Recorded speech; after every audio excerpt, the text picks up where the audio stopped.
Hello students, welcome in EDU Mantra online classes. Students, आज की अपनी इस वीडियो के माध्यम से आप सभी को सीबीएसई क्लास 9th के क्षितिज भाग ए की पुस्तक का अगला अध्याय यानी कि कवि माखनलाल चतुर्वेदी जी के जीवन परिचय और उनकी रचनाओं के बारे में बताऊंगी और इसके साथ ही साथ इनके साहित्यिक व काव्यगत और विशेषताओं और भाषा शैली आदि के बारे में भी बताऊंगी। तो चलिए शुरू करती हूँ। और शुरू करने से पहले यदि आप मेरे इस चैनल को सब्सक्राइब न किया हो तो सब्सक्राइब अवश्य कर दें और सब्सक्राइब वाले बटन में जाकर बेल आइकन्स को ज़रूर दबा दें ताकि मैं अपनी आगे की जितनी भी वीडियो को अपलोड करूँ उन सभी की नोटिफिकेशन आपको समय पर मिलती रहे। और अब आती हूँ मैं अपने मेन टॉपिक पर। तो जैसा कि स्टूडेंट्स आप यहाँ स्क्रीन में ये देखिए, यहाँ आप देख रहे होंगे, यहाँ पर माखनलाल चतुर्वेदी जी का जीवन परिचय व इनकी रचनाएं तथा इनके साहित्यिक व काव्यगत विशेषताओं के साथ साथ इनके भाषा शैली आदि के बारे में भी दिया गया है, जो बहुत संक्षेप में है, यानी कि बहुत कम शब्दों में दिया गया है। तो स्टूडेंट्स, यहाँ पर मैं आपको इनकी अन्य जो जानकारियाँ हैं उनको भी मैं आपको अपनी इस वीडियो के माध्यम से बताने वाली हूँ। तो स्टूडेंट्स, आप मेरी इस वीडियो को शुरू से अंत तक जरूर देखिएगा और ध्यान से सुनिएगा। तो सबसे पहले हम इनके यानी कि कवि माखनलाल चतुर्वेदी जी के जीवन परिचय के बारे में आपको बता देती हूँ। तो जैसा कि आप यहाँ स्क्रीन में देख रहे होंगे कि माखनलाल चतुर्वेदी जी का जन्म मध्य प्रदेश के होशंगाबाद जिले के बाबई गांव में सन 1889 ईस्वी में हुआ था। और यहाँ पर आपको बता दूं कि इनके पिता का नाम नंदलाल चतुर्वेदी और माता का नाम सुंदरबाई था, जो बहुत से स्टूडेंट्स को शायद न मालूम हो।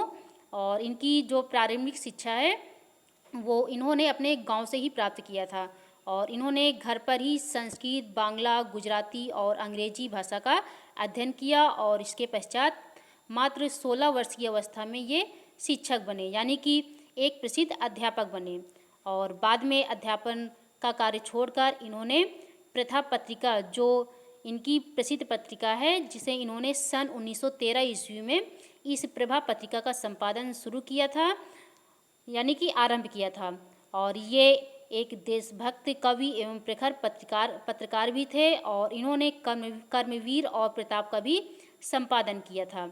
यानी कि यहाँ पर आपको बता दूं कि जो इन्होंने कर्मवीर और प्रताप का संपादन किया था, उस समय ये गणेश शंकर जो एक विद्यार्थी थे, ये उनके संपर्क में आए और उन्हीं के विचारों से प्रभावित होकर उन्होंने यानी कि माखनलाल चतुर्वेदी जी जबलपुर से कर्मवीर का संपादन किया और गणेश शंकर की गिरफ्तारी के बाद उन्होंने प्रताप का संपादन किया था। ठीक है, तो ये रहा इनका जीवन परिचय। और अभी इनकी मृत्यु जैसे कि इसमें दिया गया है कि सन 1968 में इनका देहांत हो गया था, अर्थात माखनलाल चतुर्वेदी जी की मृत्यु 30 जनवरी सन 1968 ईस्वी को हुआ था।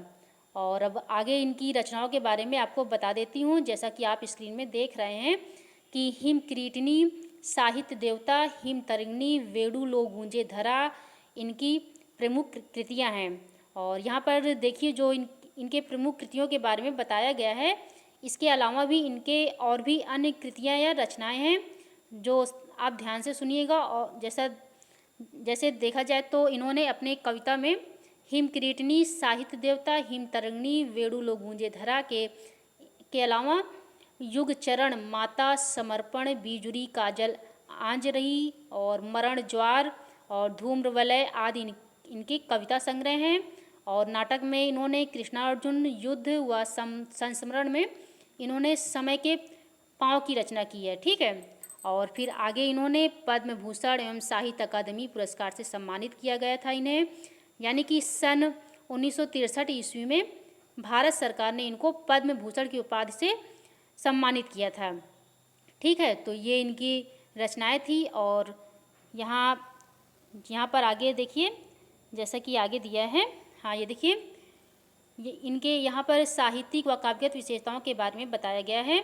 जैसे कि माखनलाल चतुर्वेदी जी के रचनाएं राष्ट्रीय भावना से युक्त हैं और उनमें स्वतंत्रता की चेतना के साथ देश के लिए त्याग और बलिदान की भावना मिलती है और इसीलिए उन्हें एक भारतीय आत्मा कहा जाता है।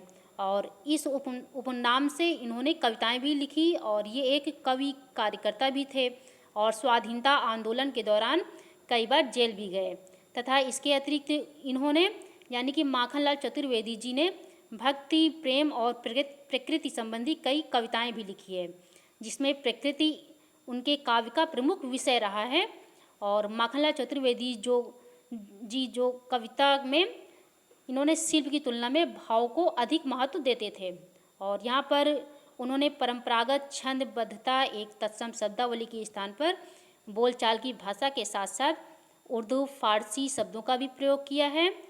यानी कि यहाँ पर भाषा शैली के बारे में देखा जाए तो इन्होंने अपनी रचनाओं में शुद्ध साहित्यिक खड़ी बोली भाषा का प्रयोग किया है तथा कई विषयों पर जैसे उर्दू एवं फारसी के शब्दों का भी इन्होंने प्रयोग किया है। और ये अपनी भाषा के माध्यम से जटिल विषय को भी सरल एवं सरस बनाने में सक्षम थे तथा ये अपनी काव्य रचनाओं में त्याग, बलिदान, कर्तव्य भावना एवं समर्पण के भाव को मुख्य रूप से वर्णित किया है। और इनकी कविताओं में वीर एवं श्रृंगार रस की प्रधानता है। ठीक है। और इन्होंने अपनी कविताओं में उपमा, रूपक, उत्प्रेक्षा एवं अनुप्रास अलंकारों का प्रयोग किया है। और इसके अतिरिक्त ये अपनी कविताओं में भाव पक्ष की अपेक्षा कला पक्ष को प्रमुखता देते थे और शैली के रूप में ये ओजपूर्ण भावात्मक शैली का प्रयोग किया है।